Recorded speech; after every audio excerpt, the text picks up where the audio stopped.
Assalamualaikum warahmatullahi wabarakatuh. Perkenalkan, nama saya Sabrina Hani Larasati dengan NIM 2308069413 dari kelas akuntansi 2023G.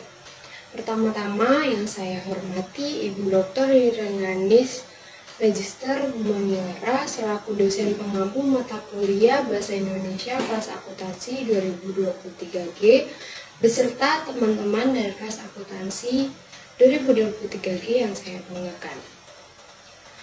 Pada kesempatan kali ini, izinkan saya menjelaskan tentang proposal penelitian yang saya lakukan dengan judul Analisis Dampak Perubahan Fiskal Akhir Tahun pada Ekspektasi Keuangan Mahasiswa.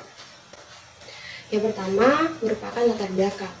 Di sini saya menggunakan dua poin penting yang digunakan dalam latar belakang ini. Yang pertama ada kebijakan fiskal. Kebijakan fiskal merupakan kebijakan yang berkaitan dengan pengaturan penerimaan serta pengaturan pengeluaran pemerintah untuk dapat mempengaruhi ekonomi suatu negara. Kebijakan fiskal akhir tahun merupakan kebijakan yang selalu berubah setiap tahunnya. Hal tersebut dapat disebabkan oleh berbagai faktor, termasuk perubahan kondisi ekonomi, kebijakan politik, dan juga perubahan kebijakan pemerintah. Dari faktor-faktor tersebut, biasanya pemerintah melakukan kenaikan atau penurunan tarif pajak dalam perubahan kebijakan fiskal akhir tahun. Lalu yang kedua, terdapat poin ekspektasi keuangan. Ekspektasi keuangan yang dimaksud di sini merupakan ekspektasi keuangan yang ditujukan kepada mahasiswa. Ekspektasi tersebut terdapat harapan atau perkiraan yang dilakukan oleh mahasiswa terhadap pengeluaran keuangannya yang akan digunakan di masa depan. Namun, faktor-faktor seperti tarif pajak, intensif pendidikan, atau perubahan kebijakan terkait pinjaman pendidikan dapat mempengaruhi secara langsung bagaimana mahasiswa merencanakan dan mengelola keuangan mereka selama masa studi. Yang kedua, ada rumusan masalah. Di sini saya memiliki 5 poin rumusan masalah. Yang pertama, bagaimana perubahan fiskal akhir tahun dapat mempengaruhi ekspektasi keuangan mahasiswa. Yang kedua, apa saja dampak dari konkretnya terhadap kondisi keuangan mahasiswa. Yang ketiga, apakah ada aspek-aspek khusus dari perubahan fiskal yang secara langsung mempengaruhi keuangan mahasiswa. Yang keempat, bagaimana mahasiswa merespon perubahan fiskal tersebut dalam merencanakan dan mengelola keuangan mereka. Dan yang terakhir, apakah ada potensi dampak jangka panjang terhadap stabilitas keuangan mahasiswa? Yang ketiga, terdapat tujuan serta manfaat dari penelitian. Dalam tujuan tersendiri, saya menggunakan 5 poin. Yang pertama, mengidentifikasi dan menganalisis dampak perubahan fiskal akhir tahun terhadap ekspektasi keuangan mahasiswa. Yang kedua, menilai bagaimana perubahan fiskal tersebut dapat mempengaruhi sumber pendapatan dan pengeluaran mahasiswa. Yang ketiga, mengevaluasi respons dan adaptasi mahasiswa terhadap perubahan fiskal dalam perencanaan keuangan mereka. Yang keempat, menganalisis apakah ada ketidaksetaraan dampak antara kelompok mahasiswa dengan latar belakang keuangan yang berbeda. Yang kelima, memberikan rekomendasi kebijakan atau saran untuk membantu mahasiswa mengatasi potensi ketidakpastian keuangan akibat perubahan fiskal tersebut. Lalu pada bagian manfaat saya juga menggunakan 5 poin. Yang pertama, memberikan pemahaman yang lebih baik kepada pembuat kebijakan mengenai dampak perubahan fiskal pada populasi mahasiswa. Yang kedua, memberikan wawasan kepada mahasiswa tentang dampak langsung perubahan fiskal pada situasi keuangan mereka. Yang ketiga, menyediakan dasar untuk penelitian lebih lanjut terkait isu keuangan mahasiswa dan dampak perubahan kebijakan fiskal pada kelompok ini. Yang keempat, membantu mahasiswa dalam mengidentifikasi strategi dan solusi untuk mengatasi dampak perubahan fiskal.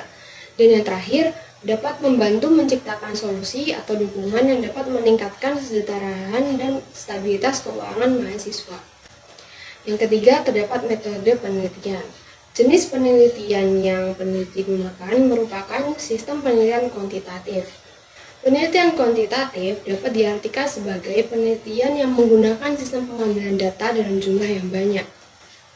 Sistem pengambilan data yang dilakukan oleh peneliti merupakan sistem survei dengan menggunakan kuesioner, sehingga Dari jawaban-jawaban para responden akan menghasilkan sebuah analisis data yang dibutuhkan untuk penelitian ini.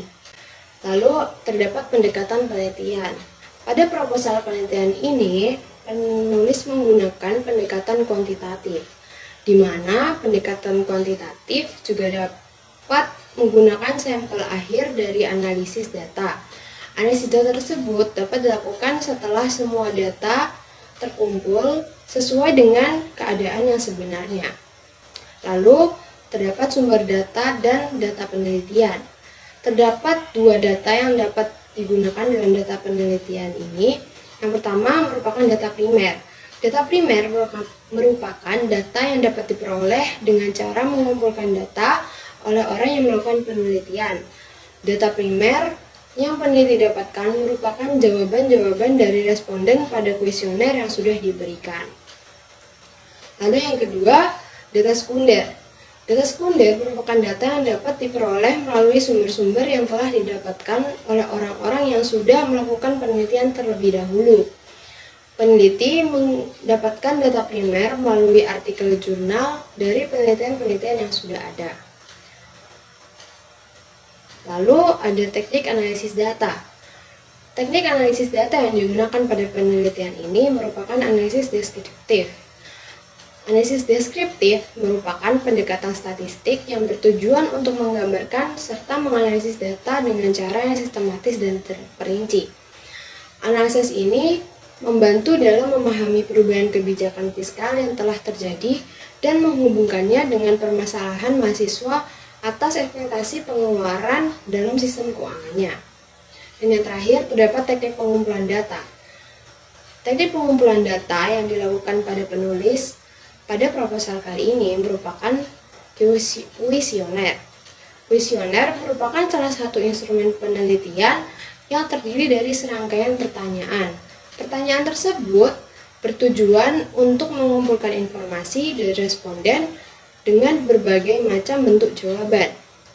Jawaban dari para responden mengandung sebuah data yang luas serta akurat, sehingga dapat membantu peneliti dalam analisis datanya. Sekian dari saya, kurang lebihnya mohon maaf. Wassalamualaikum warahmatullahi wabarakatuh.